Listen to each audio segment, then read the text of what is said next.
Hello, everyone. As all of you know, and I'm saying that for the others, this is a session devoted to basic sciences and sustainable development. There will be 8 speakers, all fellows of WAAS.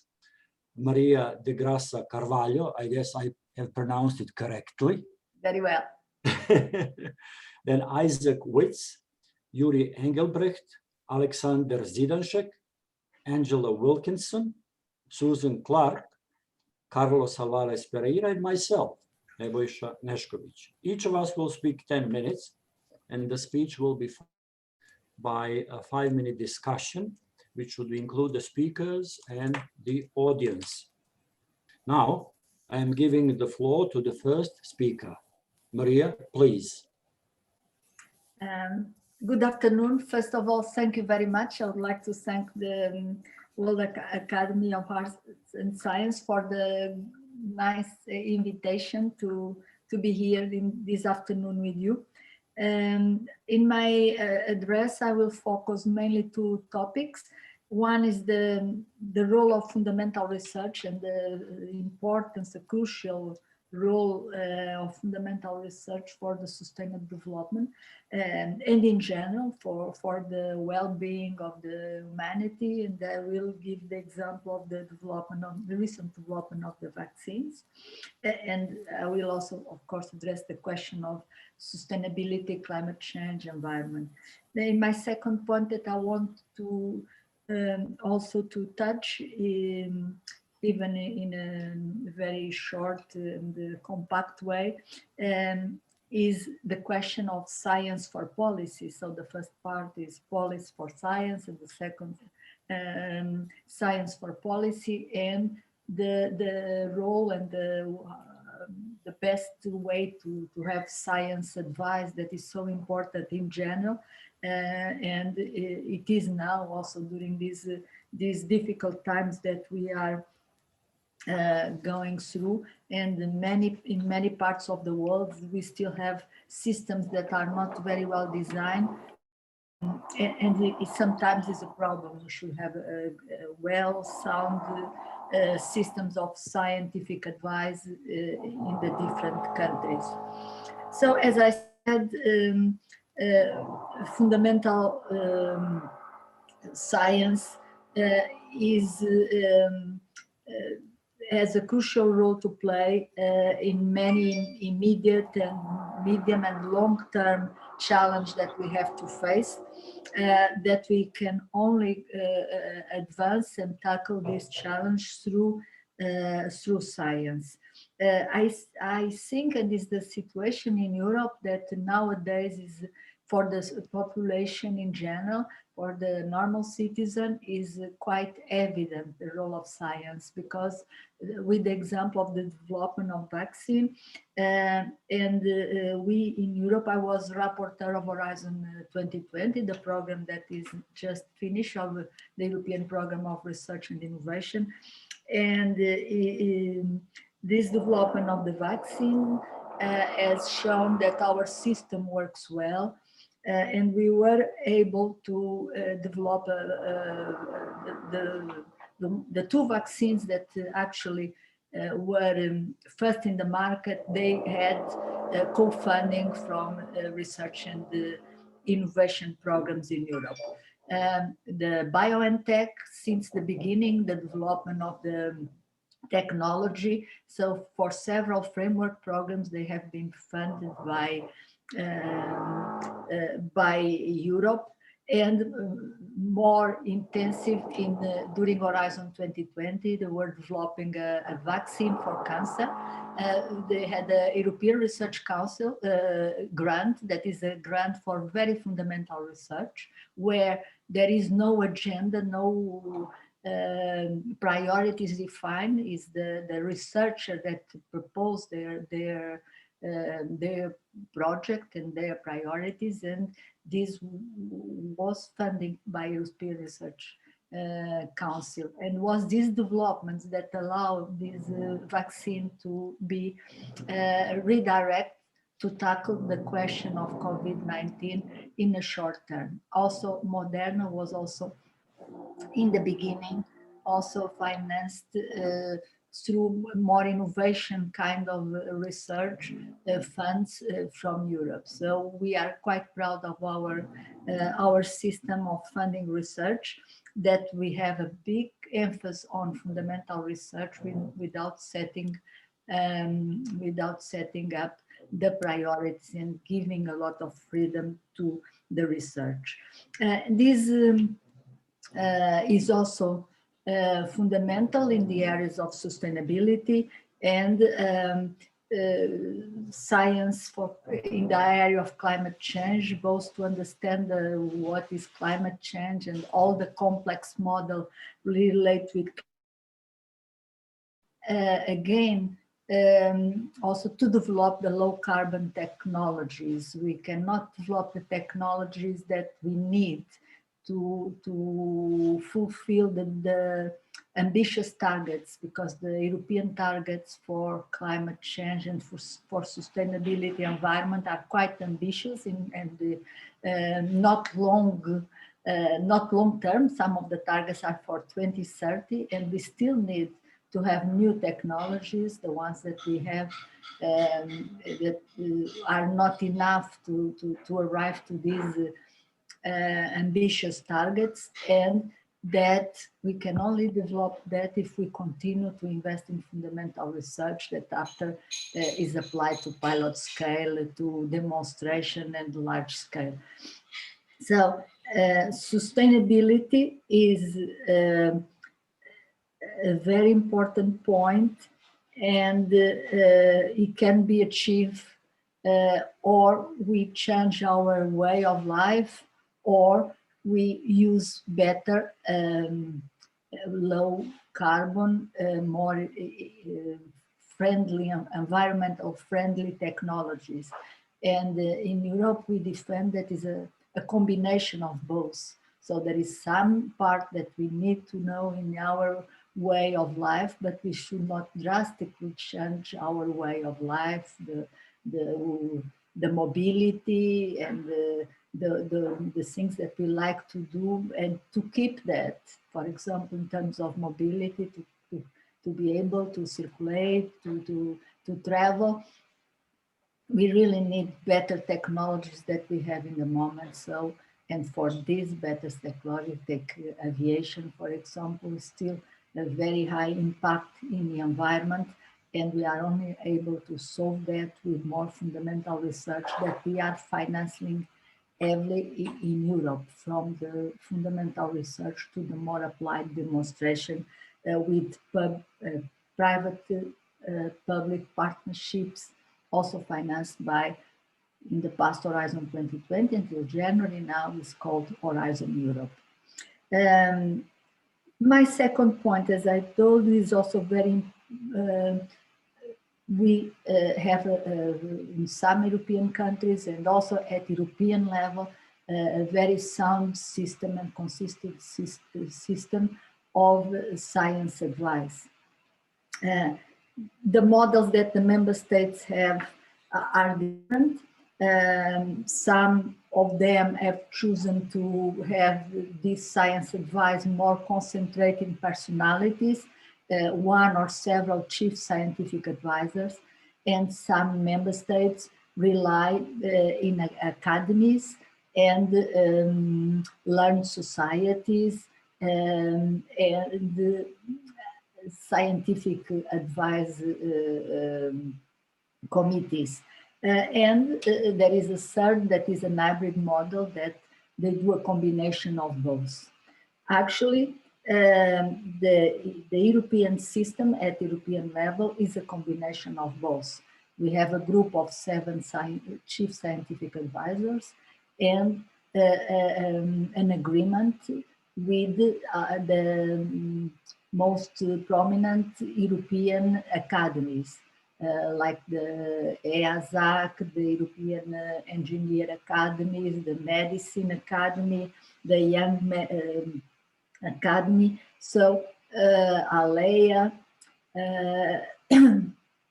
and this gives support, the scientific support, and do the link to the research community.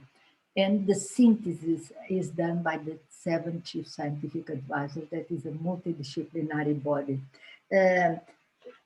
It's very important that we have this system. It has been very important now for complex issues, both from artificial intelligence to GMOs, the problems relate with the emissions, when we had the question of the emissions from the car industry. They have issued a very important opinion on the scientific basis of the problem. So, but more and more the questions that the policymakers and the decisions and the commissioners have to decide are very complex. They really need to get very expert advice, and so this system is called to give their opinions more and more frequently. It needs to be, the system is independent. It needs to be independent from the services. It needs to be autonomous. It needs to be transparent with accountability. And it's very important that all the systems are designed like this. So it's something that we are quite proud in Europe, is both our policy for science, our science funding systems, like the different framework programs, and the second part, how we use the science to give advice to our policy makers, both in the Commission, in Council, and Parliament. The part that's not working so well, we were discussing before we have started this event, is the fact that after it takes a while for the results of science to arrive to the society or to the economy, because we tend always, both at European level and member states level, to have a very high degree of bureaucracy, as we know. And that is one barrier for the innovation to arrive where it is needed, and where it goes to have an effect on society. So we really need to fight this barrier to innovation, that is the bureaucracy, that is like entropy. If you don't do anything, it goes infinitely until the chaos. And thank you very much, and I'm pleased to answer to your questions. Thank you. Thank you, Maria. Please, if there are questions, you can go on. Is there any organized interaction of the science advice mechanism of the European Union and the corresponding mechanism in the United States with the Department of Energy and the National Science Foundation as two powerful institutions playing the central roles in it? Yeah, there is always an effort to connect internationally. I have to confess that the United States has not been as frequent the interaction as with other parts of the world. I know that, for example, they interact and they have regular meetings with the system of Canada, with New Zealand, with Japan, with international organizations like the World Health Organization or OECD. It has not been so frequently the US. But that is a general scenario, that in the last few years, the relations with the US have been in general a little bit more difficult, even in the scientific side, and also with the universities. And we hope that this will change, and that we intensify again all the relations and the interchange with the US.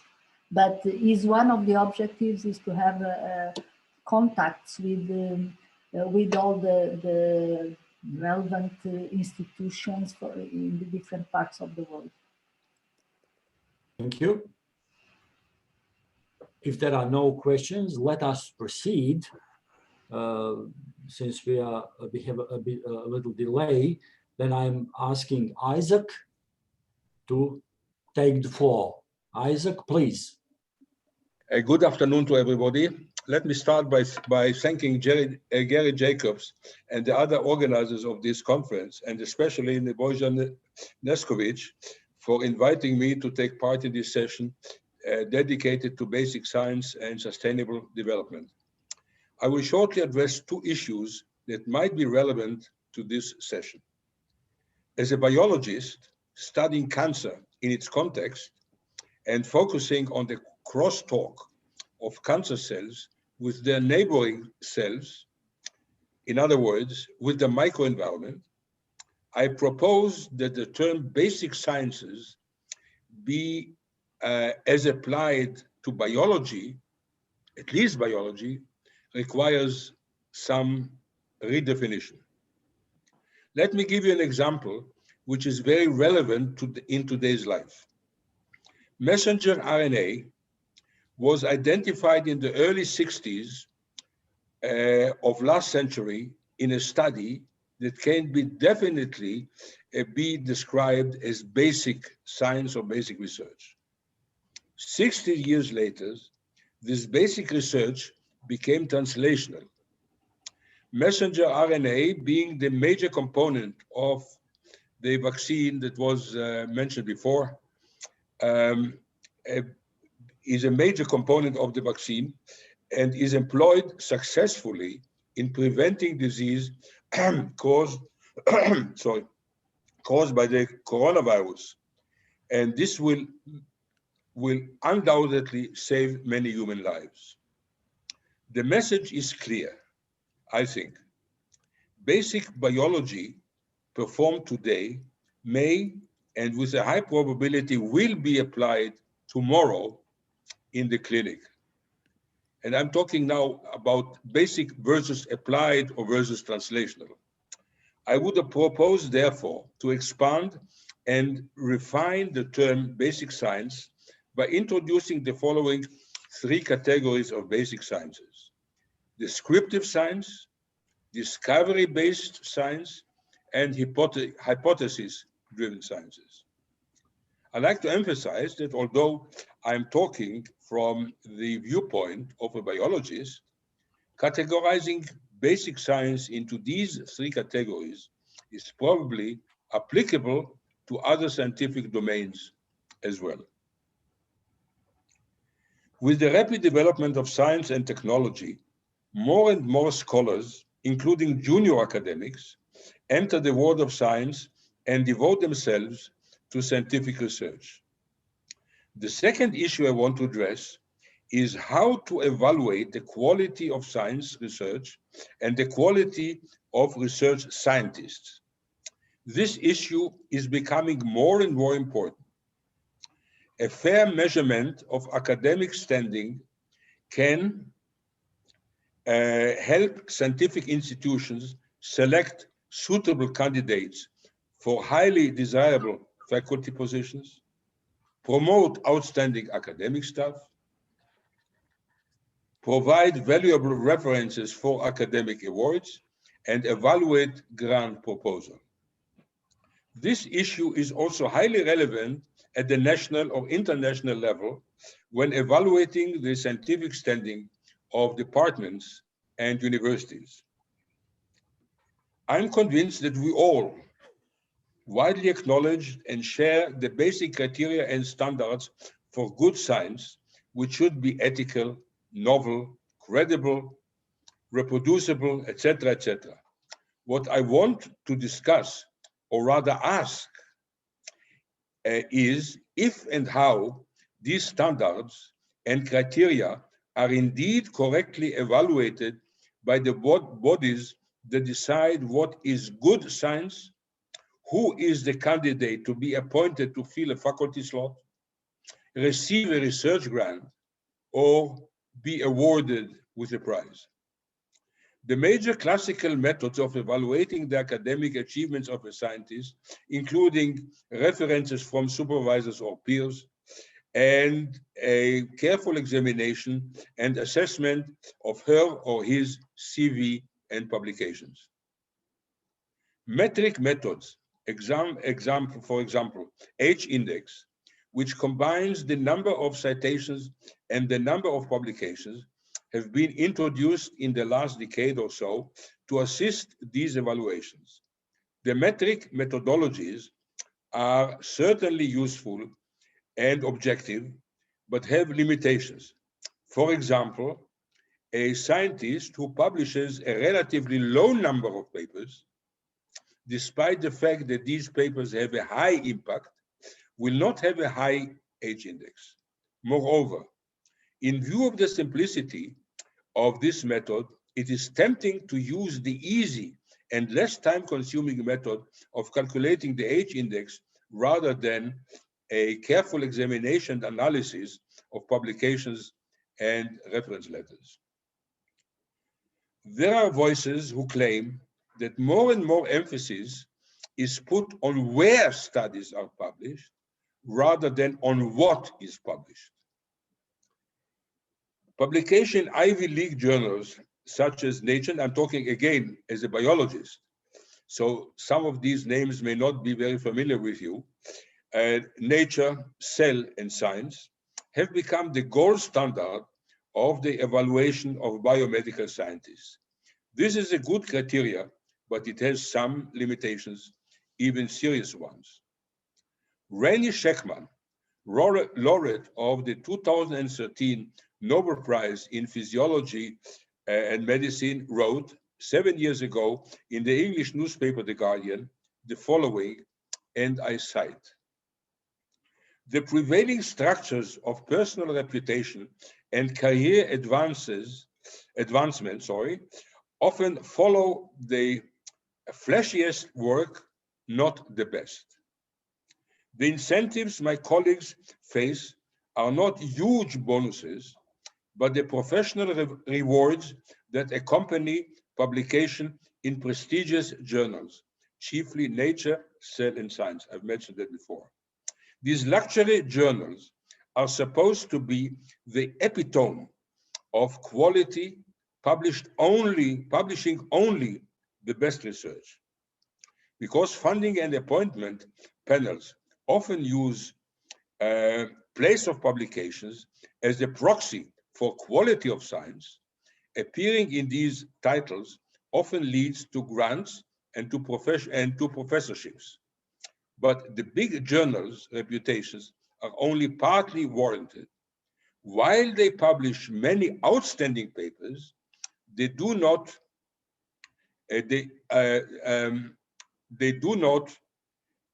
publish only outstanding papers. Neither are they the only publishers of outstanding research. These journals aggressively curate their brands in ways more conducive to selling subscriptions than to stimulating the most important research.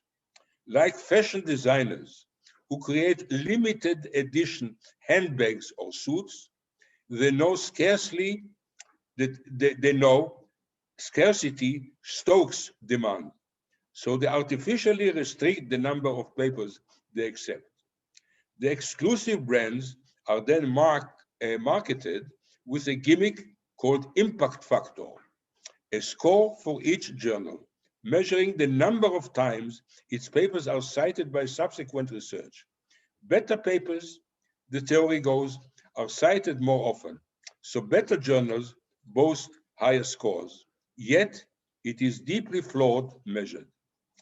Pursuing which has become an end in itself and is as damaging to science as bonus cultures is to banking.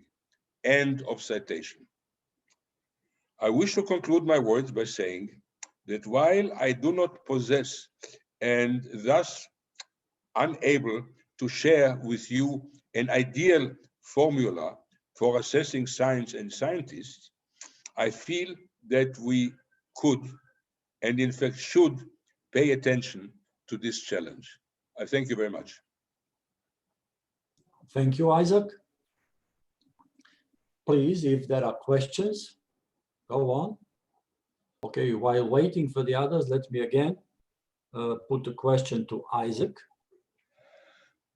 Thus, when looking for the results of present advanced research in biology worldwide, how much the interaction with chemistry, physics, and mathematics contribute to these results? This is the question of interdisciplinarity. Please. I think that as a biologist, I can say that we have no existence without chemistry, biochemistry, mathematics, and physics. These are basic stones to build any meaningful science and scientific information, scientific insight. And without that,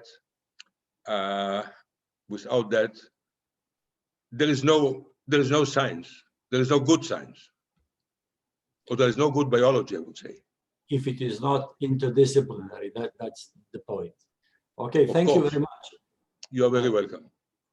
Other questions, please? Yes, may I?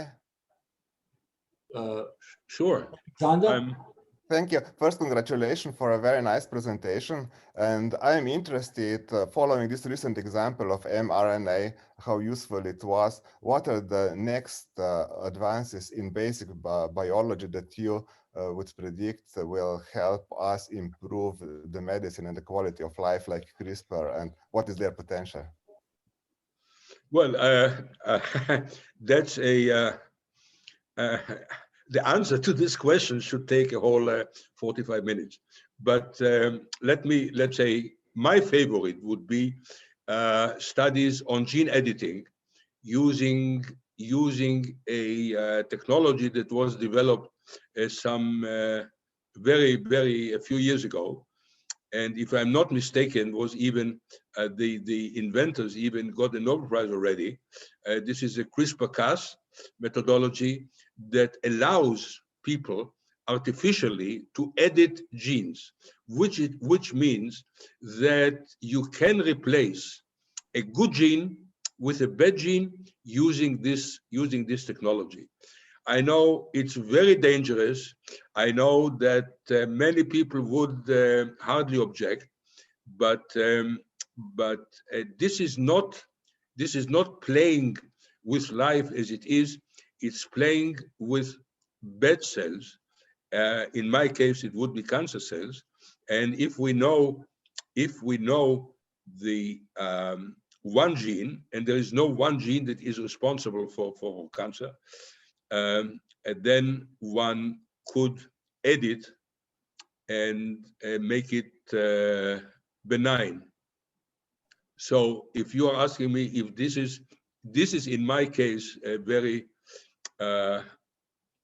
fascinating, but I'm not a geneticist.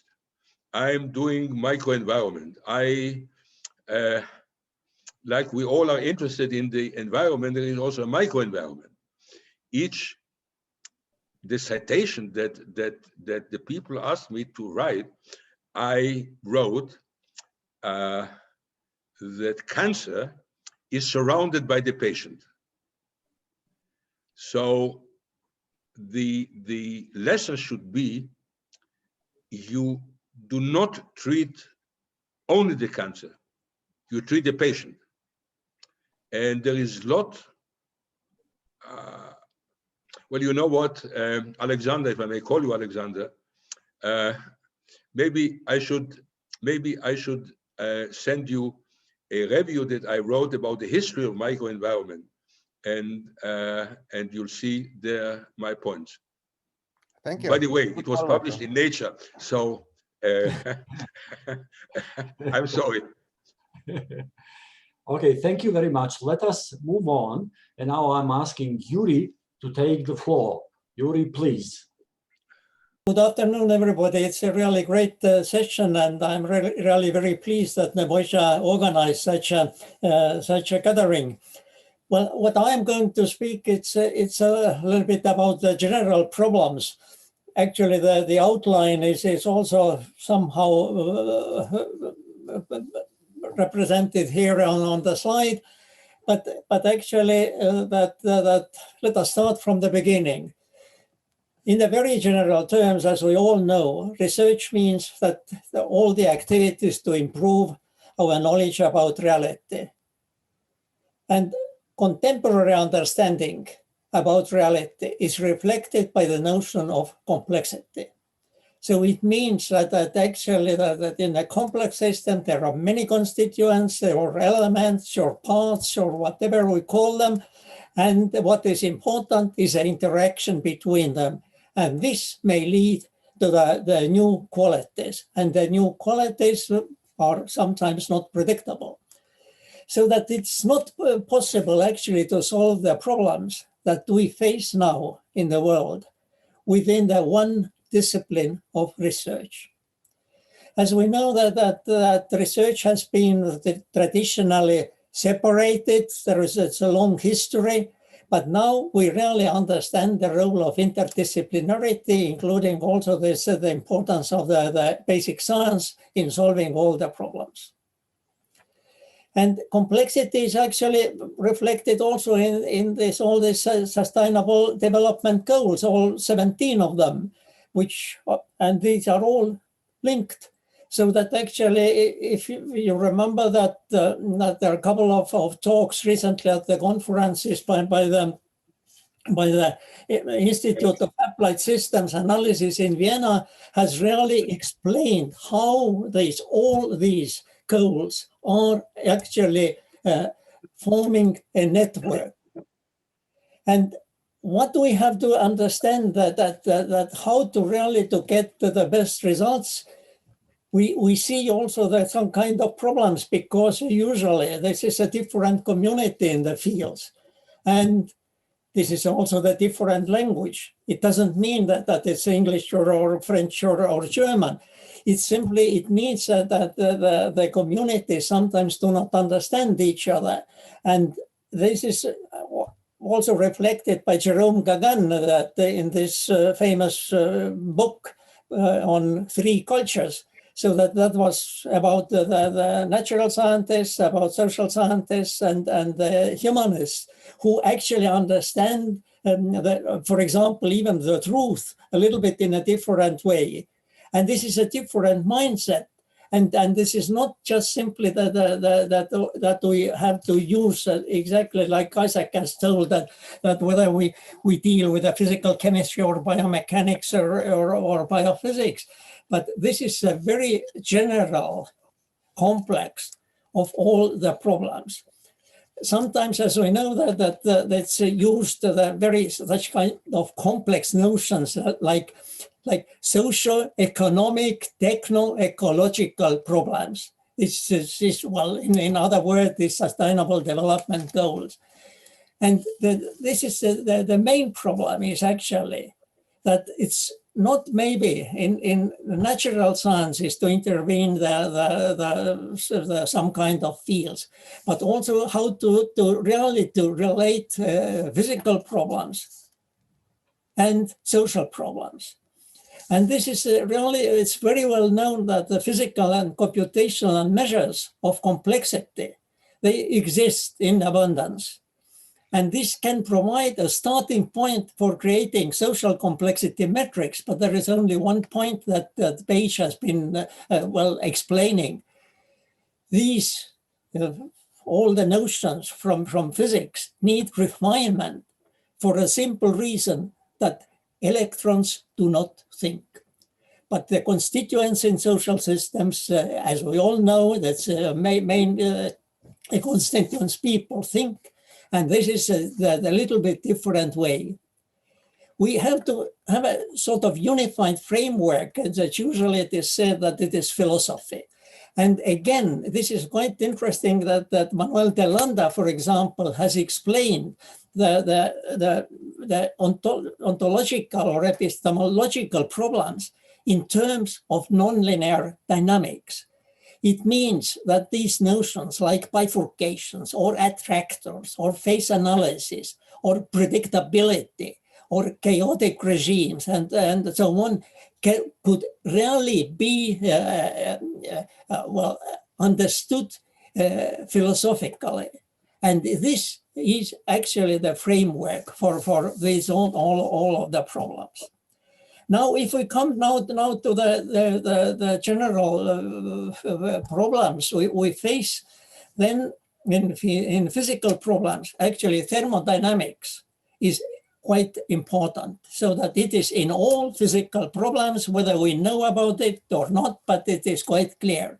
In social systems, it's different. And quite probably the main point in social systems is that if there are any constraints, then these constraints are related to values, and the values are subjective. And so that in this sense, I think there is really the challenge how to understand, how to model the social problems, and just to use all what we know from physics or chemistry or mathematics also in social sciences. If we come now to the Sustainable Development Goals, then certainly climate change.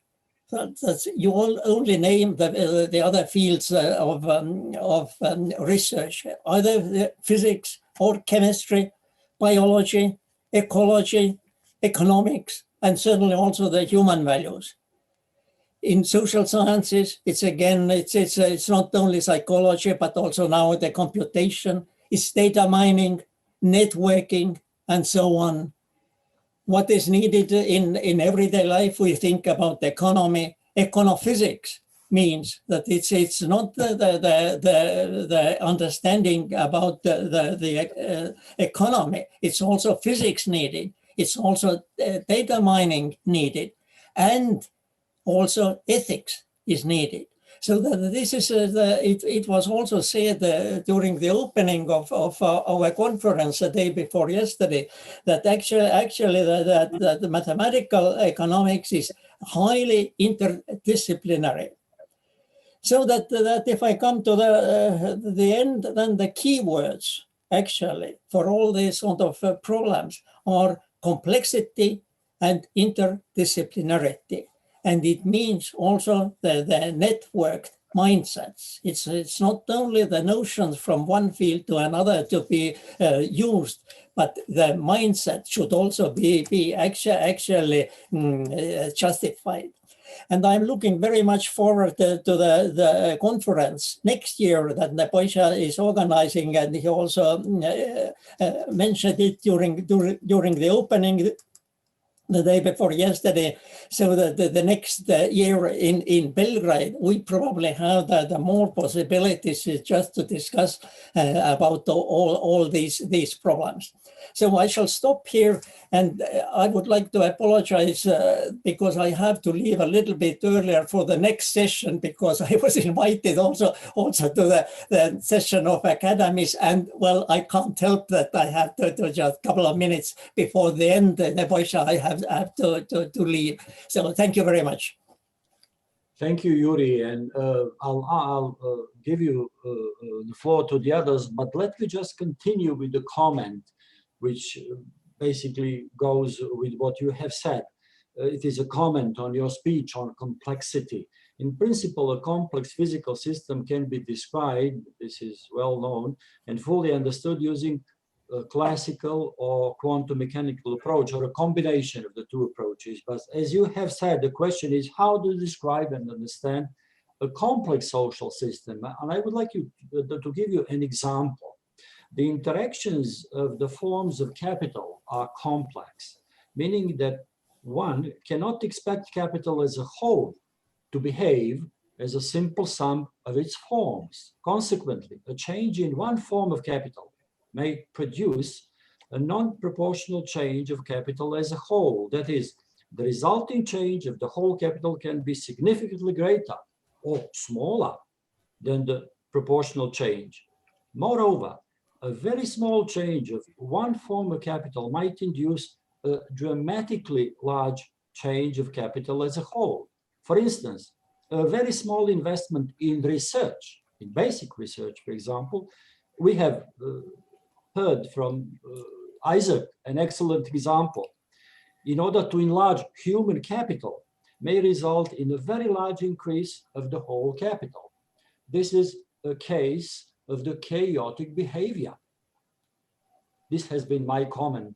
Now, please, if you have Yeah. questions. Yeah, I fully agree with you, but what I actually said, it's also that what has been explained in philosophical terms using the notions from nonlinear dynamics, the dependence on the initial conditions, as we all know, that the small changes today could really lead to some bigger changes tomorrow and in longer run.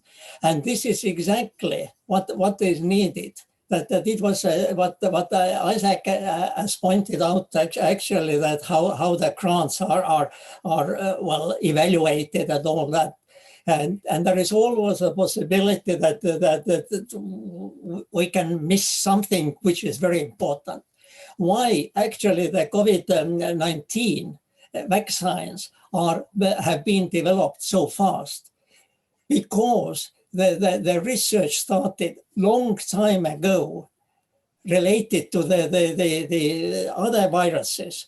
And that was the basic research was done. Now it was really the specified, and the biologists certainly and medical doctors know it better.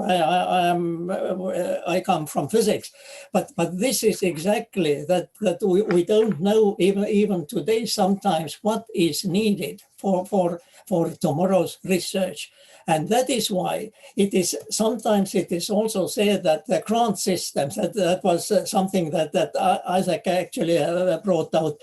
Sometimes it is said, I think it was the analysis in Canada and also in Australia, that if we have the system with many small grants, it might be even more useful in the long run than to have the bigger block grants for a very specific problem, because it could open the way for many new ideas and to attract more young people to science. So that this is really something that we can always, well, discuss longer run.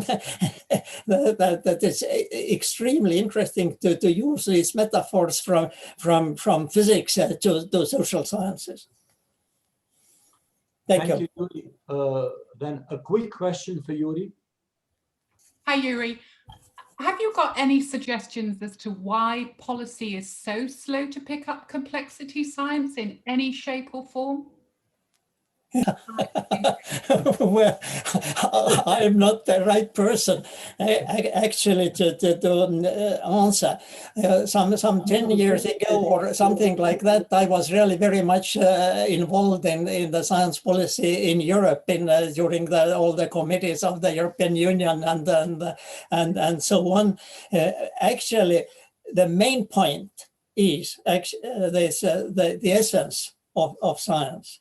In science, we actually would like to really to base our arguments on facts, on analysis. This could be repeated and all that. In policy, it is in many cases, it's a voting. You can't vote in science. It's absolutely clear. But I do hope that actually that it's improving, and quite probably Maria knows it better, that the people know more and more about these sort of scientific results. And I have met also some kind of arguments also from the political speeches, so that this complexity should be taken into account. That's it. Thank you very much. We have to move on. Can I comment on? Yeah. Please, Maria, please. Thank you very much. I think that one of the reasons is the lack of a kind of synthesis that has the quantification of uncertainties and the degree of disagreement, because that is important, because if the information for the policymaker is scattered with different opinions and you don't have a well done synthesis, it's going to be difficult for the policymaker to use it, especially if he's stressed to use it. The Portuguese Prime Minister said a few days ago, difficult to decide because each scientist tells a different thing about closing the schools or not closing the schools. I'm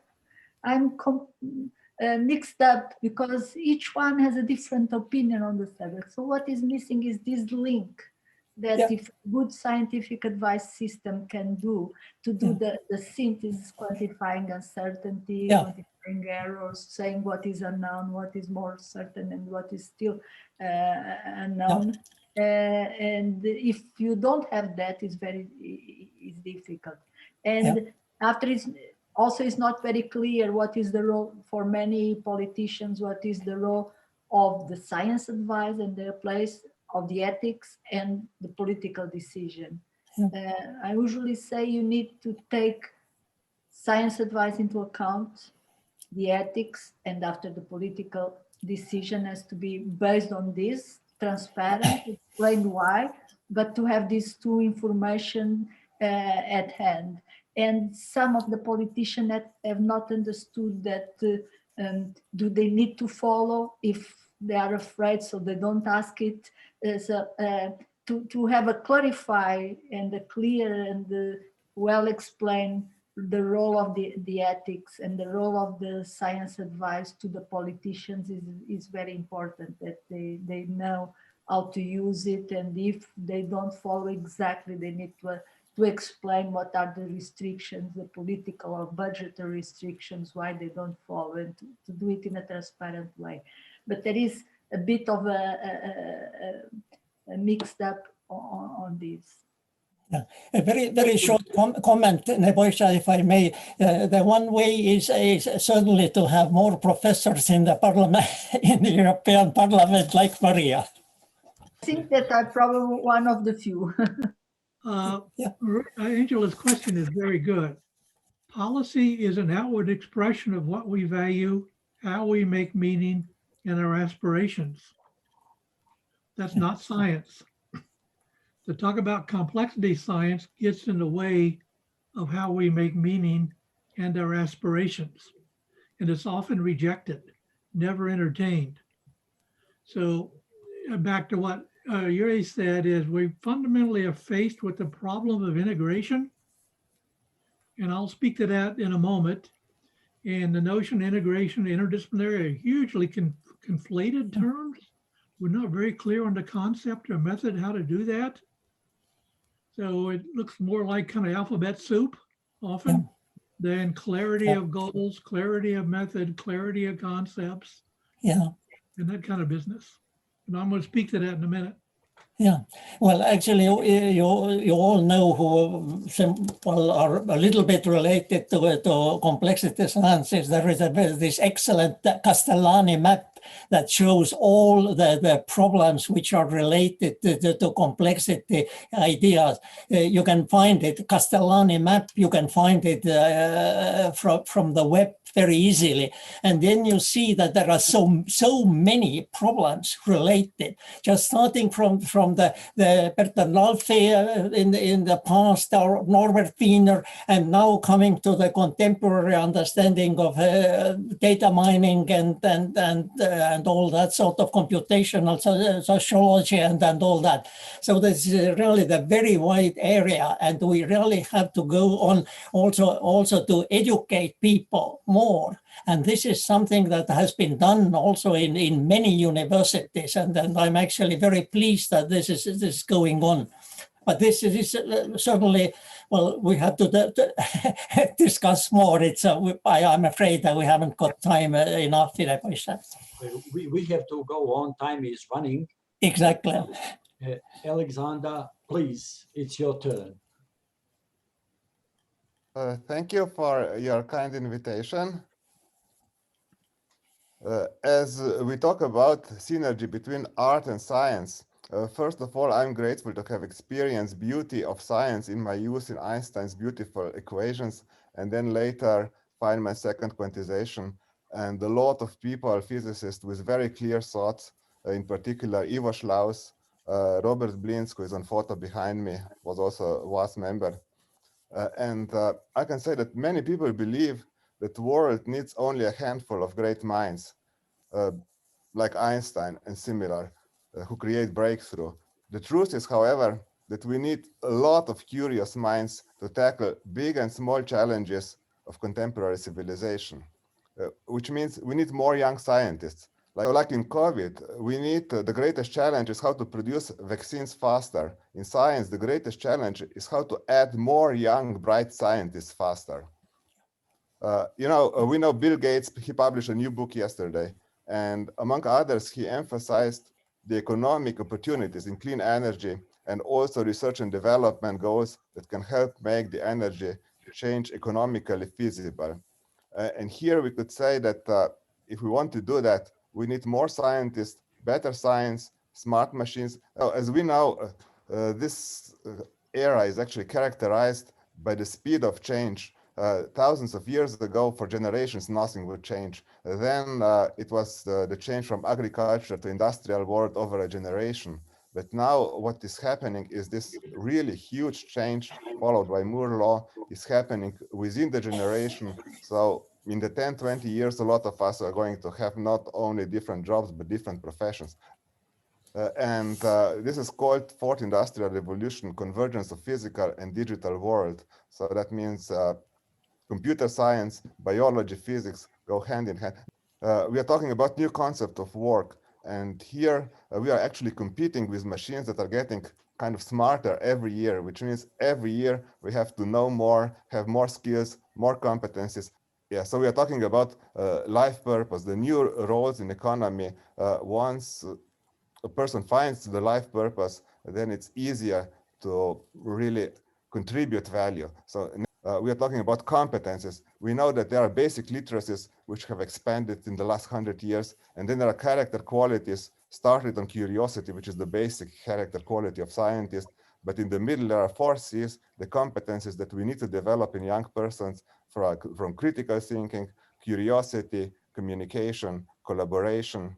And there are also lots of opportunities. So a lot of opportunities are in artificial intelligence, smart machines, Internet of Things, Internet of Systems, 5G, 6G is coming. Machines are also smart, that we can use them to help us make science. Autonomous vehicles are going to improve the transport, and there are going to be a lot of really new important opportunities. The world is actually getting better and better all the time, even as as it may not look like during these epidemics, but it's actually getting better, faster. So if we just look at this growth in solar photovoltaics, every 3 years, the global solar capacity doubles. But what we need is actually, we need more than that. This is not enough. We know that science leads to advances in technology. These photovoltaics are one way. We need more technology so that the energy challenge, the challenge of clean, cheap, carbonless energy, like fusion, we know ITER is too slow. We need the energy now, not in 50 years. So innovative initiatives are important, like MIT Spark using high-density superconductors. Then we have this HB11 using lasers, the German stellarator Wendelstein. But if we want this to succeed, we really need a lot of smart, curious, committed people who are going to make a difference in science. So I believe it's better to put people in science than to pay them for not working. Not everybody will be a scientist or an artist, but I'm sure that when enough smart people focus their efforts, new, unexpected, and sometimes really magnificent solutions will occur.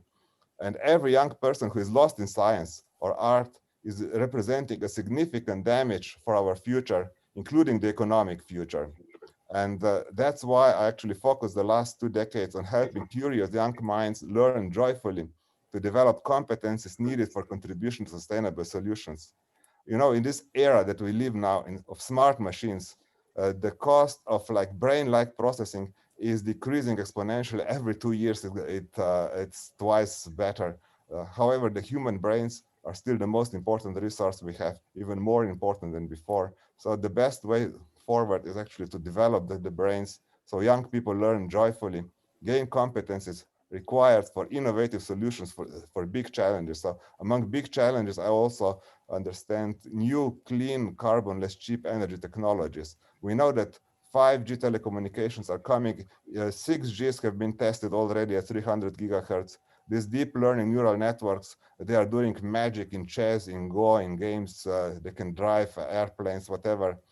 And in the next 20 years, we are going to have also quantum computers, which means that the machines around us are going to be much smarter. So on one hand, we need to be smarter. And on the other hand, we also need to use this knowledge of the machines for improvement in science, for improvement in application of science.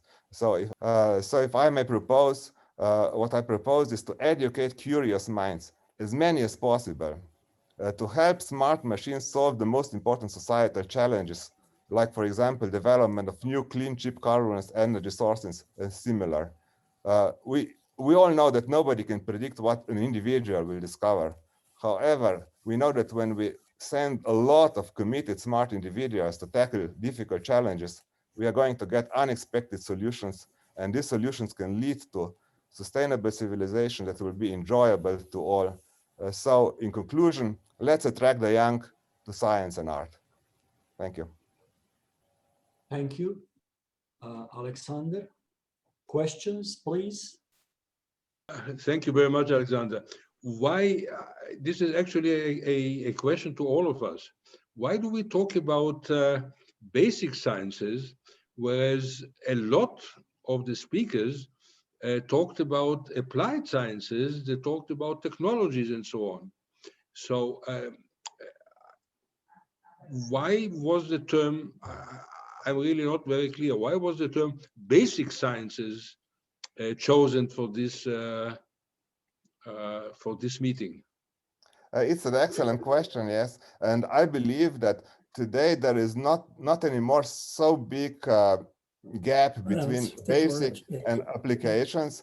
And also, if we look at the applications, I mean, the biggest applications in the last century, it was actually the discovery of Einstein, who was doing very, very basic science. He was sitting in the patent office in Zurich, and he was daydreaming and inventing some great science. And from that great science, you would have like 50 years of microelectronics and all the miracles of the past century, which means I still believe that basic science is actually the way to go, and that we should let people freedom in research, that curious minds just develop whatever they feel is useful. And if you have a lot of people, one of them will develop something that will be like as great as Einstein did or even better. So I mean, that's my approach.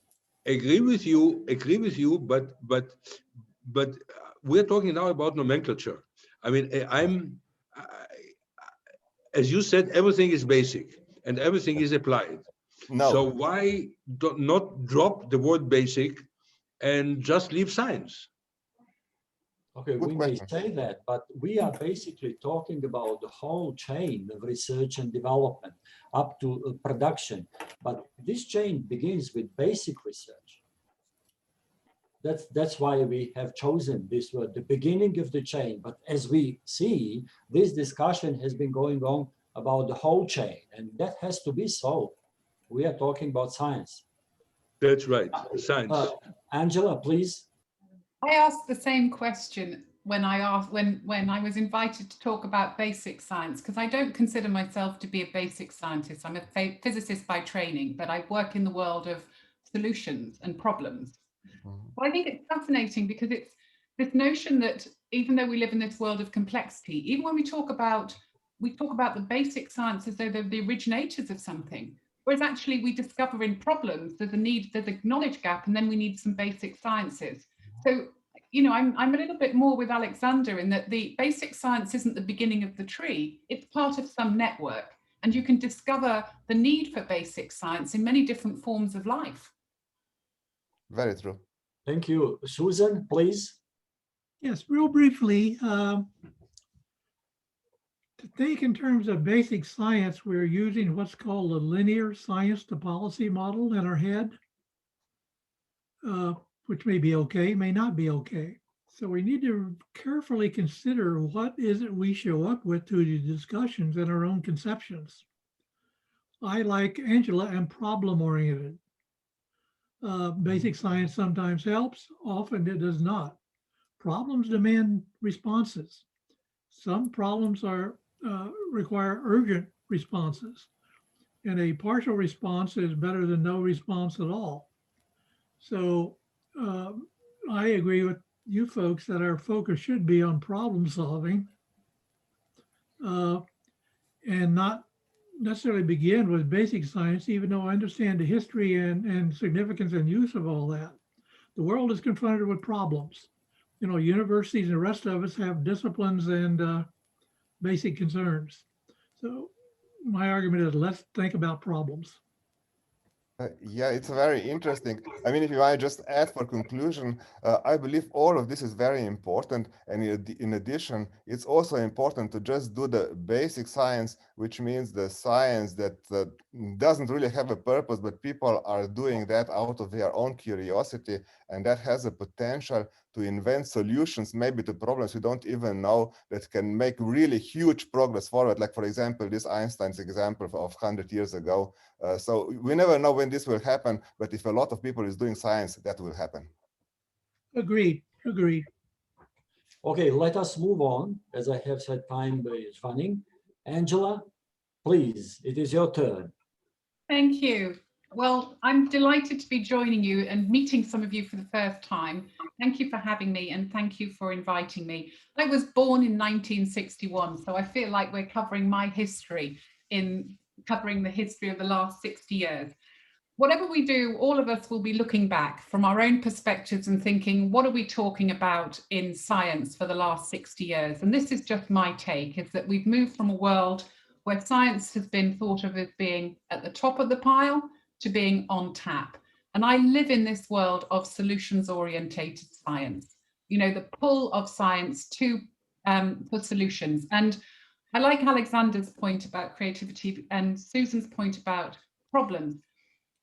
We live in a world of problems and dreams. I want to keep the inspiration bit there. That's because some people solve for dreams and some people solve for problems. And both those emotions of fear and hope are motivators of basic science and of problem or solutions.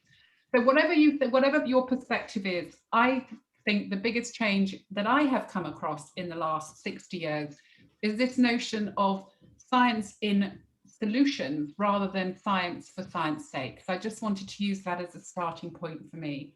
And in the sustainability area, this notion is particularly strong. This sustainable development requires science that somehow contributes to the ability to move between problems and dreams, that we are dealing with higher levels of human ambition and also bigger and more global and pressing problems. Having said that, we seem to be at a very interesting point in the theme at the start of this conference was around inventing the future. And I would say it's about co-creating and shaping the future. Invention for me is something slightly different. But we have this really interesting problem space that we're in now, and the ability to bring any form of science to bear anywhere, what it means to be truthful, what it means to speak to power. We live in a world, a time where there seems to be so much emphasis on the now. The rise of nowism has been noted. This isn't about long-term, short-term. This is about now. Instant gratification, instant answers, a media that has no time for complexity, that wants simple sound bites now of solvable problems. And this is creating all sorts of problems. We're having an increasing amount of polarization of extremes again, right? Which challenges us to be able to have moderate, rational conversations. And we have rationality versus emotion. Emotion is a way of thinking. We've said that. So this shouldn't be a divide, but time and time again, I see it. We see people talking about the important and the urgent and what that means for what type of truth we need. Complexity science reminds us that there's no such things as parts and wholes, but that's a very difficult thing to talk about when most of our organizations were designed, and most of our institutions are designed to solve and optimize the parts and not to deal with wholes. And we have again at this time in the sustainability discourse, an unfortunate polarization between planet and people.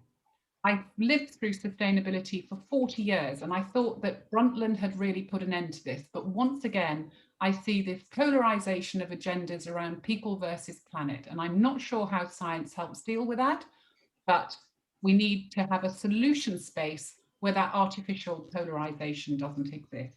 So I've spent the last 24 years working in terms of how do I get to grips with what Horst and Rittel called wicked problems, and how do we bring art science to bear.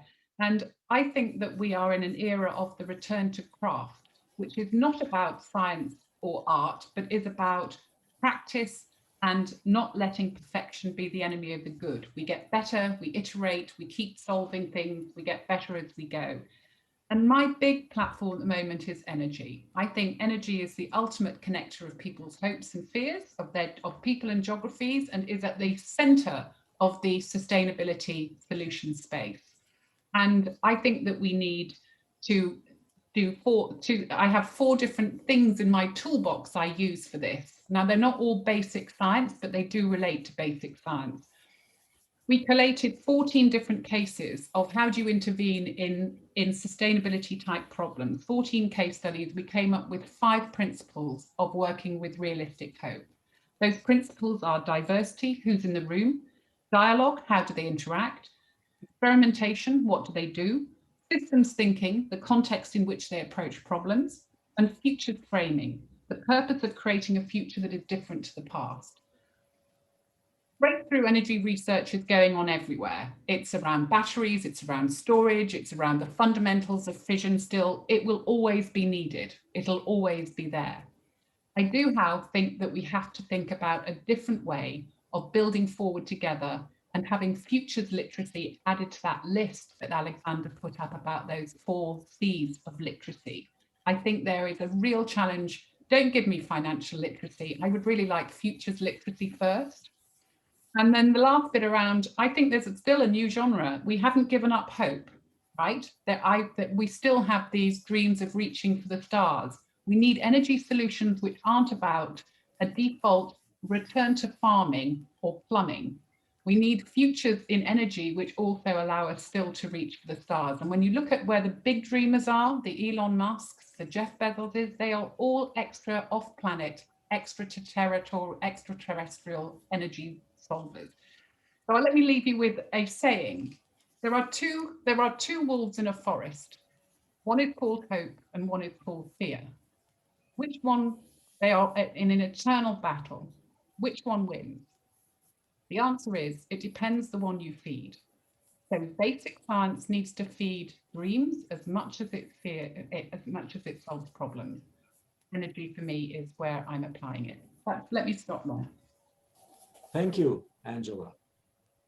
Okay, let me give you a very concrete questions. I hope you'll be able to answer it. Basically, what do you think about the role of nuclear energy, that is nuclear fission, and nuclear fusion, thermonuclear energy in realization of the sustainable development goals? We know that you are a physicist. You are the right person to answer the question, please. Well, there's different ways of answering the question. There are some people who just don't like nuclear. There's a values issue. There are some people who just don't understand nuclear. There's a science issue.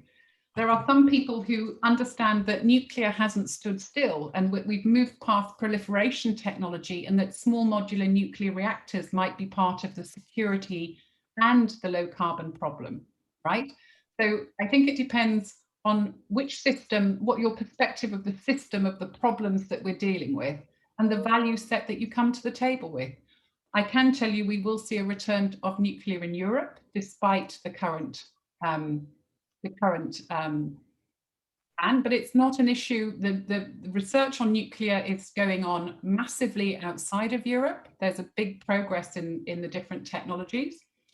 My job is to make sure that all solutions get a seat at the table and get rationally discussed, rather than we use values frameworks to keep them out, or we allow technology prescription to enter policy. So that's my answer, is there will be nuclear, it will be in a different form, and I hope that we will get micronuclear, not just SMR.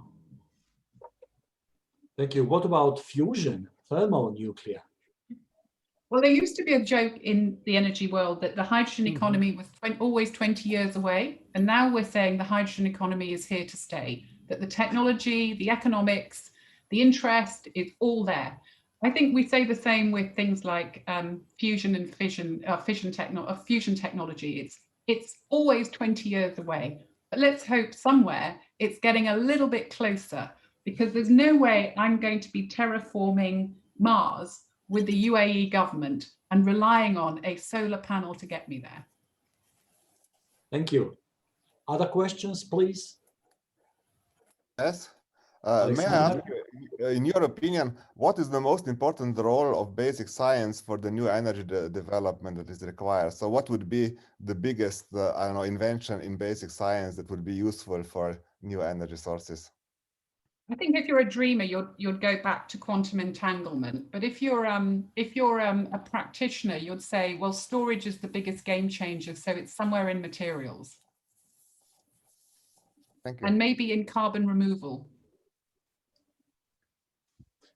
Okay, thank you very much. Now, Susan, I'm giving the floor to you, please. Thank you. First of all, I want to thank you folks for your good works and tireless effort. I cannot tell you how much of a pleasure it is to know you folks and be able to talk this way. It seems like I found a home here that doesn't exist elsewhere. Besides my interests here, I'm keenly interested in education, and have spent decades writing and thinking and doing that.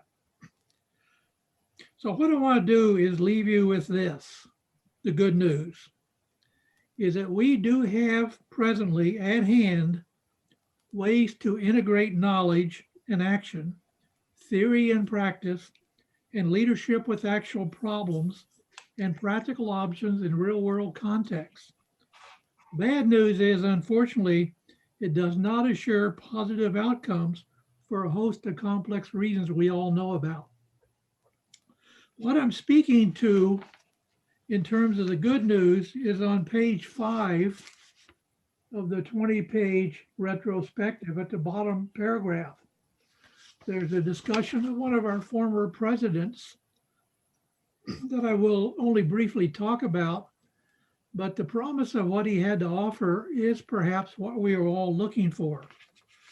So I'm more interested in the integration of knowledge and action, including basic knowledge and urgent problems. And I spent decades and decades doing basic research, mainly in ecology and the evolution of behavior.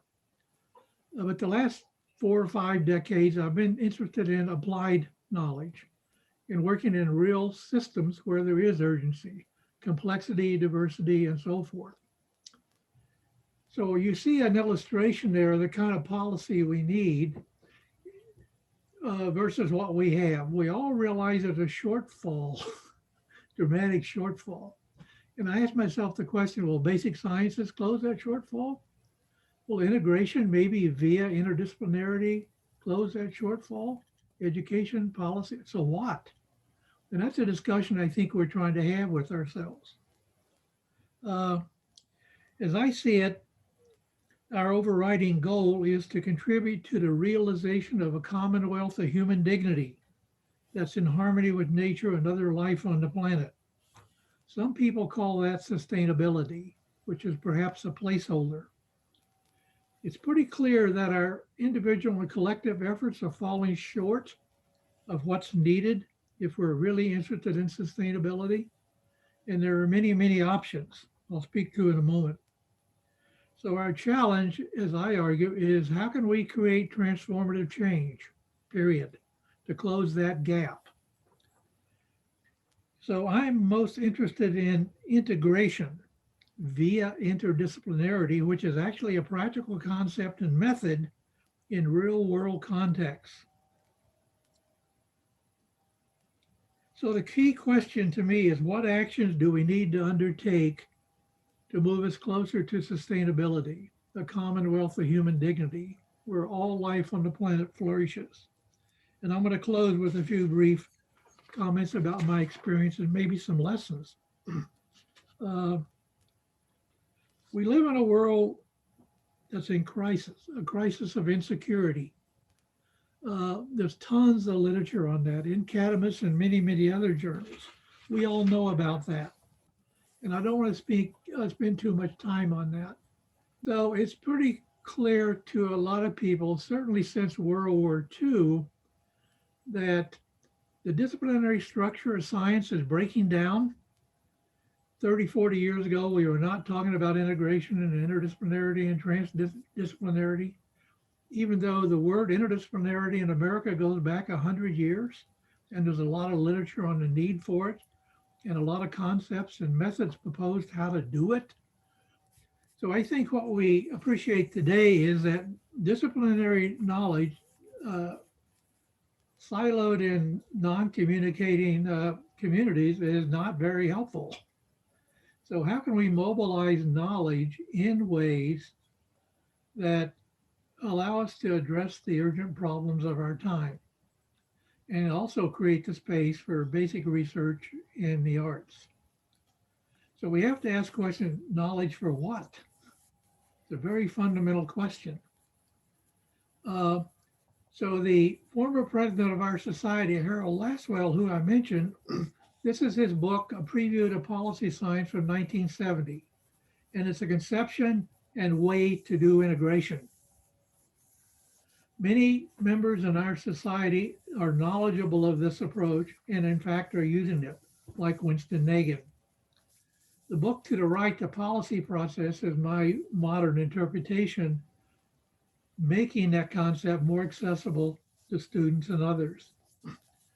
What you see at the bottom quote here, which comes from one of the major universities of the planet, that the goal now of education seems to be building this new interdisciplinary field focused on training a new generation of leaders capable of tackling some of the most urgent and difficult issues of our time. So we have a lot of options. You know, this is just a partial list, and one way to begin a conversation about what it is we need to do. Fundamentally, we need to integrate, knowledge and action, theory and practice, basic research and applied research. My colleague Gary Tromp in Australia wrote a paper about 15 years ago on the disciplinary structure of science and why we came to that way of petitioning knowledge, and also the difficulty of how we access that knowledge actually to deal with problems. So Lasswell and many people starting, 60, 80 years ago anticipated the integration problem we now face. And he offered up concepts and methods which I have found very practicable. So in this laundry list of routes forward, we all know about all of these things. And we've spoken to them in many ways in our various ways in our comments here. And I'm calling basically for a way to mainstream some of these concepts and methods into our deliberations so we can produce a grand strategy we can agree on. Lastly, I want to comment on a lot of my work. For the last 50 years, I've been working in this big land-based system called the Greater Yellowstone Ecosystem. It's a globally important bioregion in North America. Most people know something about Yellowstone. The system is roughly 600 kilometers north and south and 300 kilometers wide. So it's big enough to be relevant and small enough you might think you understand what's going on. So I'm working on scales like that, not necessarily global scales. Can we do what we're trying to achieve at a big bioregional scale that's much more manageable? Can we use such a system as an outdoor laboratory where we can integrate basic and applied theory and practice? Can we actually achieve some degree of sustainability in a place like this? This region has more biodiversity in North America than any place else. We have the full complement of animals and plants that were here in 1400. It's the last place. There are 3 states, federal government, local government, county government, private lands, national parks, national wildlife refuge. How on earth do we get on the same page and coordinate integrate for sustainability goals. So this is what I've been studying to try to understand these systems and how we might go about creating rapid co-learning networks to move us forward. I don't have time to go into all of that, but here are two of my books. I've done more on this system and what's to be learned from it that we might translate into action on the ground. This last book, Yellowstone Survival and a Call to Action, will be published in May. And it's invokes and uses a lot of language that that many of us have been using. So in conclusion, I'm old enough and cynical enough to be hesitant about offering a lot of advice. When asked for advice, I usually say, dude, just continue doing what you do best. Thank you. Thank you. Congratulations first on a very nice talk, Susan. It was particular, this last example of Yellowstone was very interesting to me. I have spent one beautiful year there at Montana State, so it's really a wonderful country. And I was also impressed by this idea of natural laboratory for learning, because we are doing similar work with our primary schools. And my question would be, what would be your advice for these teachers and children from primary schools who want to learn in this natural environment? We have like a forest learning environment, and people, kids go to nature and they learn there. Yeah. So real quickly, one of the big arguments of why we're having so much difficulty integrating the human world with the biophysical and biodiversity world is we're divorced from nature. So with young kids, I just get them outdoors and let their curiosity run rampant and explore things and reinforce and play on all that. So they may end up with some primary sense or relationship or commitment with nature, the outdoors, as a foundation for later life. Secondly, you can use the outdoors as a huge learning laboratory. Like, what is that? That's a plant. That's an animal. What's the relationship? Well, that's photosynthesis. This is the way the system works. So how do people fit into all that? So it's unlimited what you can do with immersion in nature. Beautiful. Thank you. Thank you. Angela, a quick question, please. Yeah. Do you think that we would be better off thinking of, sorry. Thank you, Susan. We should exchange books, first of all. Okay, I loved what you said, yes. I mean, we're both dealing with mid-range theory here, that the situatedness can also be a challenge to global scale. But do you think then what we really are talking about is, rather than a world academy of arts and science, is a world guild of arts and science, that we're back to craft around the situatedness, that art can help us understand the reality, and then the science can help us solve the problem at a certain scale? Because we can't, you know, we've got to be able to manage local to global and global to local in this transposition of doing something around problems. So do you think we're in craft work, which is what I was trying to say, rather than art or science? Well, you said it very well, but let me try to respond very briefly here, that we access the world at 3 levels. One is a physical level, periodic table. It provides certain constraints on its energy. Second, we experience the world of the living.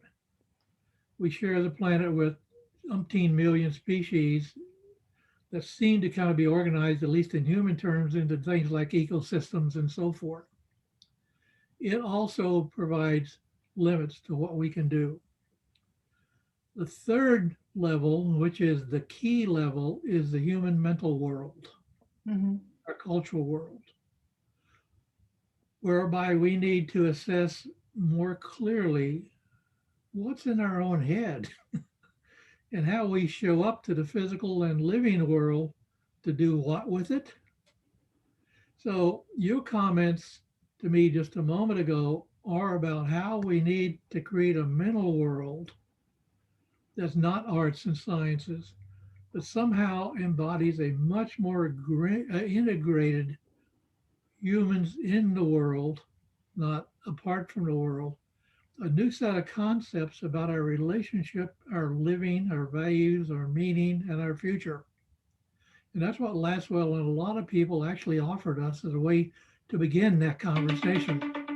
Based on my experience, both in the field like systems like Greater Yellowstone, I worked on 6 continents, as well as university education. There are ways to engage students and people and so forth in this needed new dialogue that people are not yet capable or willing or understand we need to have.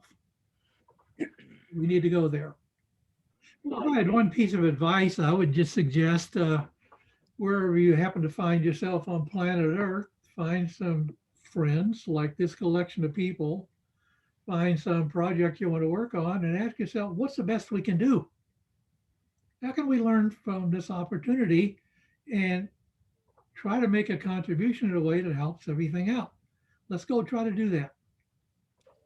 That's a good idea. Carlos, is it your turn? Am I right? Yes, it is. You're right. Please go on. Please go on. So thank you, Nebojša, and all of you for this very interesting session. I will make a few comments which might be provocative and maybe even create controversy, although some of the things I'm going to say build on very much on what Juri and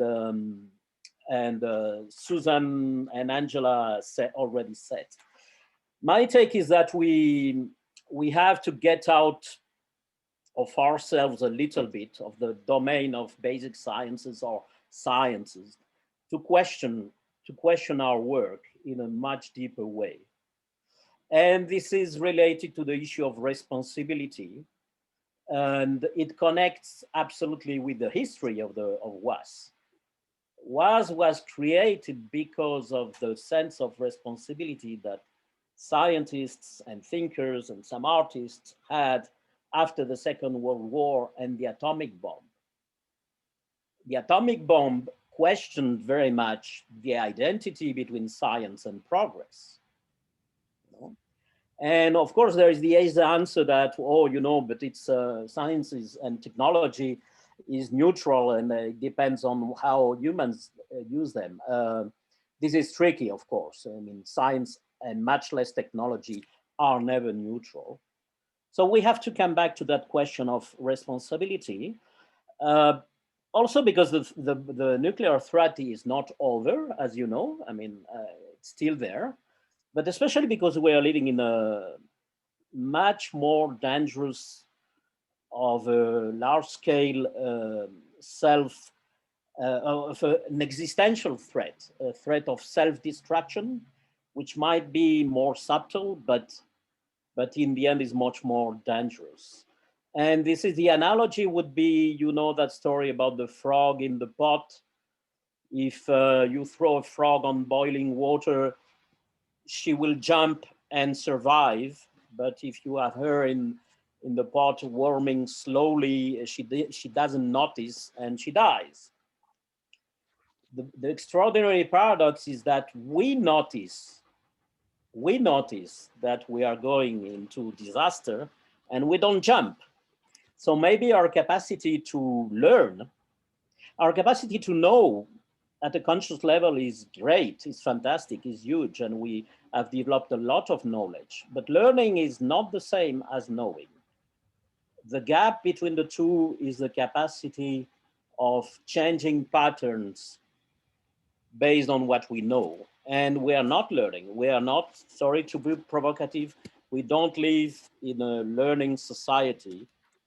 For now, more than 50 years, we know about the threats I'm talking about, and we are not changing our patterns.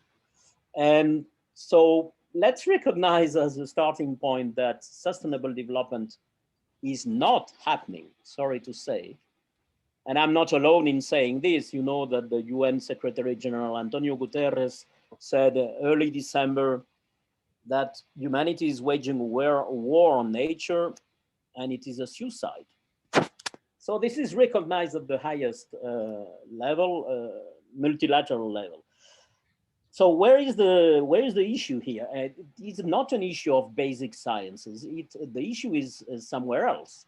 It's an issue of epistemology. It's an issue of philosophy, as somebody has said, you know, because the issue is we don't have access to reality. We have only access to our perceptions, and we make sense of them through frameworks of interpretation. And the frameworks we are using are not leaving us noticing that the water is starting to boil. And I'm not talking only about climate change. There are many other dimensions of these existential crises. Of course, this is a paradox because at the same time, we can say we are thriving and we are prospering and committing suicide at the same time. But it's exactly what is happening. And sometimes I have the feeling that we discuss about the fantastic things that are happening in technology, discussing a little bit about the high-speed connection we have at home while the house is burning. What is more urgent, you know? Maybe we should take care of the house. So first, a call for reflexivity on this issue on how do we access reality, also scientists, you know, and interesting, it's would not be the right word. It's the use of the scientific excuse to keep alive frameworks of interpretation which originally come from science. I'm talking in particular physics, but the physics of the 17th and 18th century, you know, classical mechanics. Physics knows perfectly well that paradigm has a limited applicability. And the science has developed many paradigms to deal with phenomena which do not fit with classical mechanics. At the same time, complexity is already there. Because if you look at the law, Newton's law, it's a law about relationships. And if you look at the n-body problem, it's unsolvable for more than 3 bodies, you know. So complexity is already there. But physics know that classical mechanics has a limited domain of applicability. While we are using that, we are using rationalism, reductionism, objectivity, the illusion of objectivity, and particularly the idea of splitting things into parts and looking only at the parts wherever else, and in particular in our institutions. So the question by Angela about why does policymaking does not take complexity science? Well, first I would like to say that complexity is not an issue. It's the foundation of life. There are no weak problems. There are no problems and solutions. That's an academic conception. There is life and its evolution. So it would be better described by questions and responses and evolution all the time. No problems and solutions. But that idea is not getting to policy making because the existing institutions, are not using an epistemology based on the best of our knowledge, because I mean cybernetics and other disciplines, complexity science, have already happened, but we are not using the epistemology which is behind that to in the way we relate to each other. So in a way we are cheating our relationships with others, and of course with nature and time. If I want to be provocative, I would say policymaking is one of the languages of power. And power is the ability, and the quote is not mine, power is the ability not to have to learn anything. So that's where the issue resides, in taking a leap towards really learning in the sense of changing our patterns, the knowledge we already have, and in particular the knowledge we have on science, on life and living systems and so on.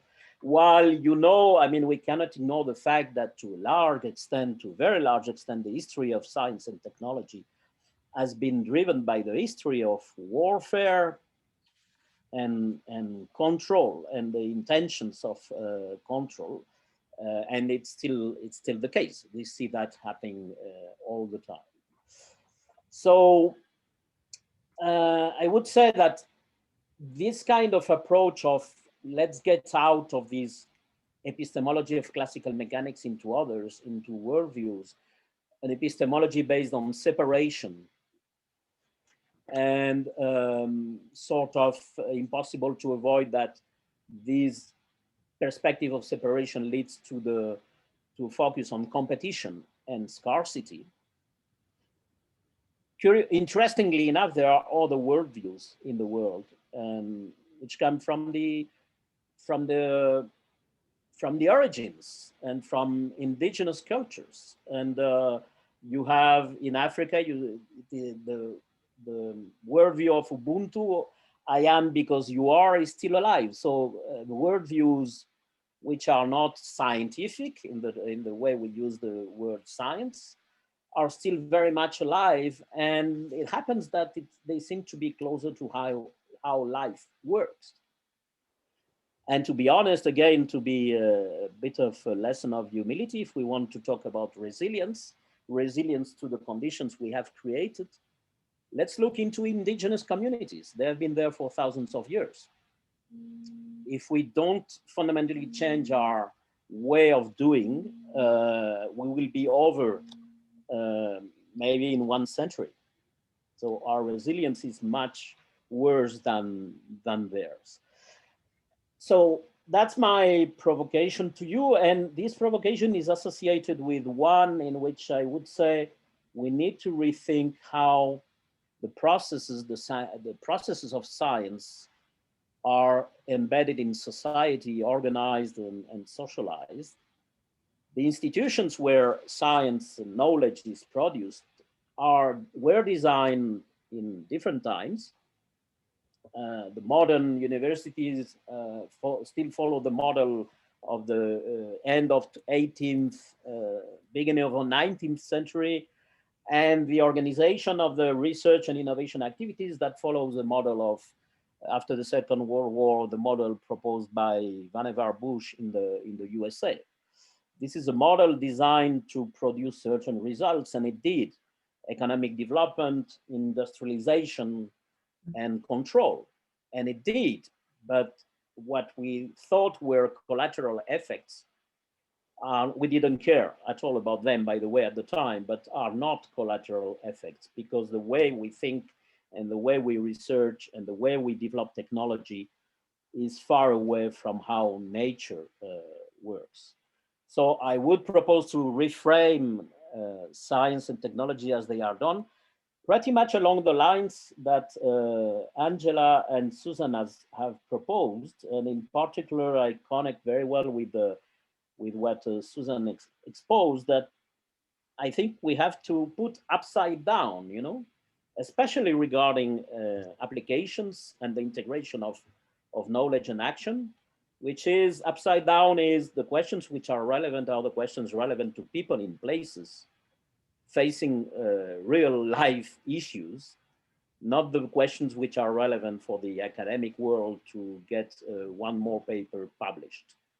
So let's go back to work at that scale, at that bioregional scale, on the questions, on existential questions, which will be different.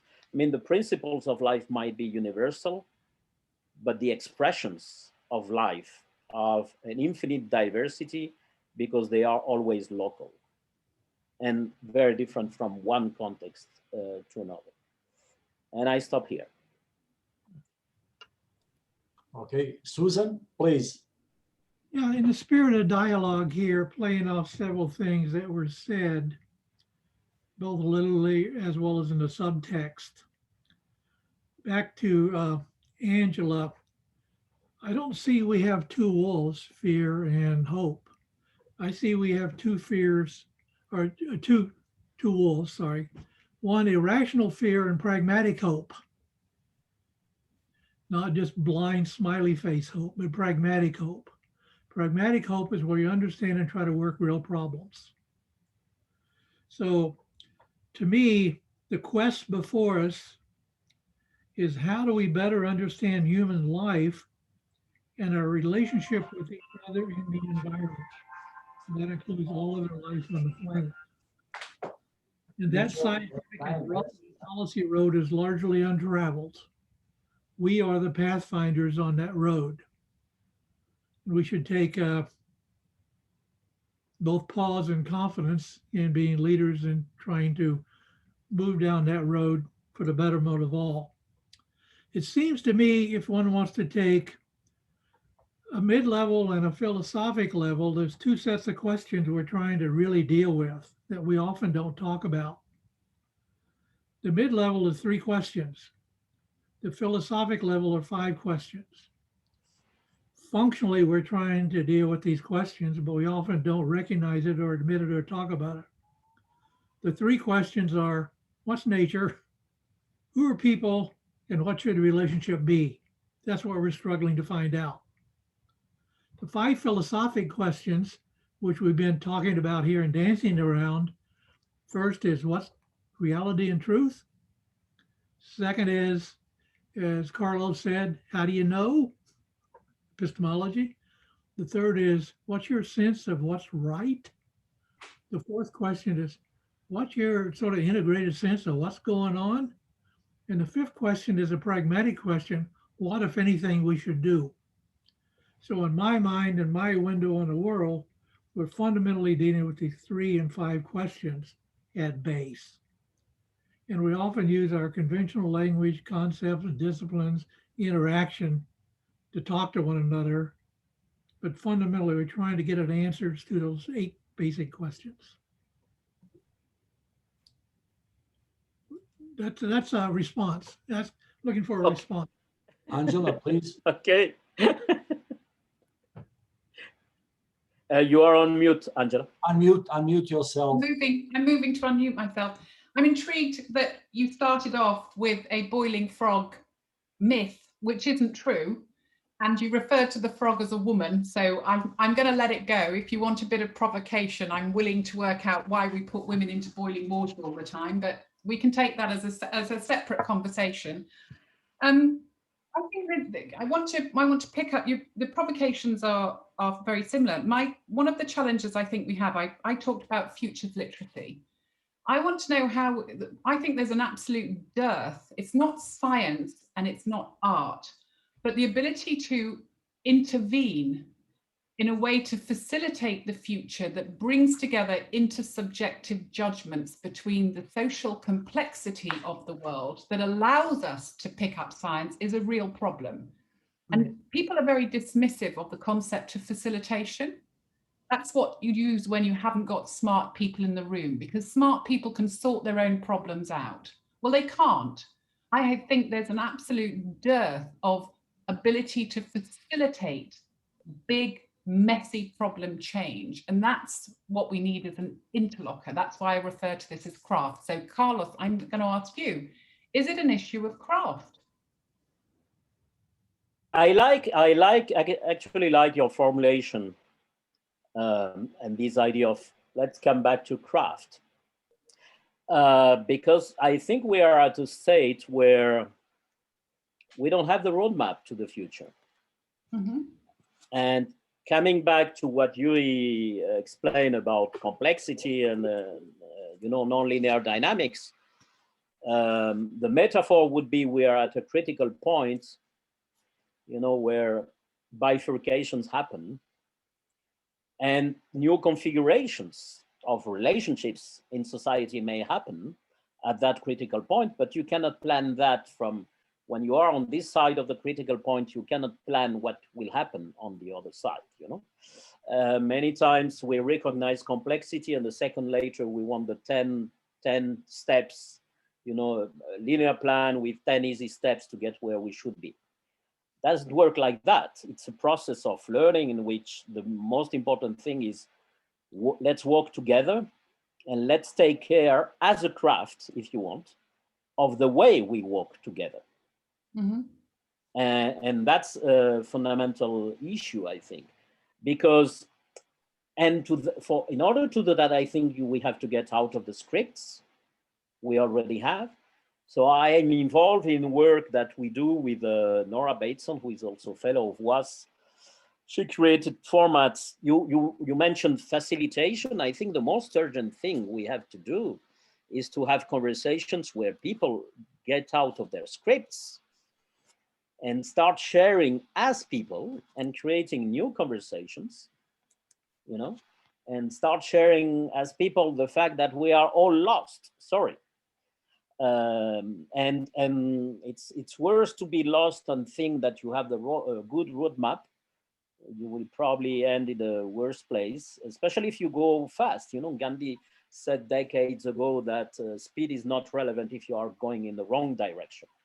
So much more important to develop the craft, to follow your suggestion, of how do we engage together in conversations to get out of, to identify some of our blind spots. I didn't use the expression, but a lot of what I said is about our blind spots. The fact that our frameworks of interpretation always have blind spots because what we consciously know is only a small part of our intelligence. And there is no guarantee that our intelligence is able anyway to absorb the whole of reality. So if you're interested, I mean, the point on the gender of the frog, it was not the intention at all for me to boil a woman, not at all. But if you are interested in we are practicing this now very much in the Club of Rome as well, to engage people from very different backgrounds in all senses into richer conversations, because they live their roles, the roles of stakeholders, if you wish, in the wardrobe, and different things and richer things start to happen. And it is a craft. It is not the application. I mean, it is built on theory, cybernetics and systems thinking, of course, but it is a craft for sure.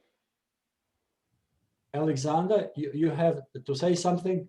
Thank you. Yes, actually, I wanted to add that frog actually jumps out of the boiling hot at about 25 degrees. And I believe the opportunities that we have to jump out of that is actually the education system. Education system in primary, secondary school with young people who are learning the same way they have learned 100 years ago. And there is some reason for that. You know, most of the problems around you can be solved with Newtonian physics from 17th century. However, if you want to change thinking, then you have to start with young. You know, when quantum physics was invented, then they said this will be implemented only when the next generation of physicists takes over. The old people have to go away, otherwise we will not have different thinking. So if you, so where do you see these biggest opportunities in education? If you want to have a paradigm change, I believe you have to start with very, very young age. You're absolutely right in that, Alexander. Just a second. I mean, one of the activities we are now promoting in the Club of Rome is reframing of learning processes. We insist on learning, you know, because education is a lot about teaching, and teaching and learning are different things. So we have a program that we call the fifth element, to honor that it has to be inspired by life. And it is about life for learning, learning for life. I cannot agree more that that's where we have to start jumping out of the boiling pot. Yeah. I would like to thank you very much for your contribution. It was a lively and very interesting conversation. It was an excellent team. And as you have heard from Juri, we are organizing a World Conference on Basic Sciences and Sustainable Development. It will be held in Belgrade, Serbia in September 2022. And the event will be one in a series of events organized basically by UNESCO. The year 2022 will be the year of basic sciences for sustainable development. Among us here, there are 4 members of the program committee: Alexander, Isaac, Carlos, and myself. Thus, we are continuing our work on basic sciences and sustainable development. But as I will be in touch regarding that, I'll definitely inform all of you about the preparations and about the agenda and all that. You see the last two lines on this slide. This is the conference I was talking about. And again, we are closing the section. Thank you very much, and we'll be in touch.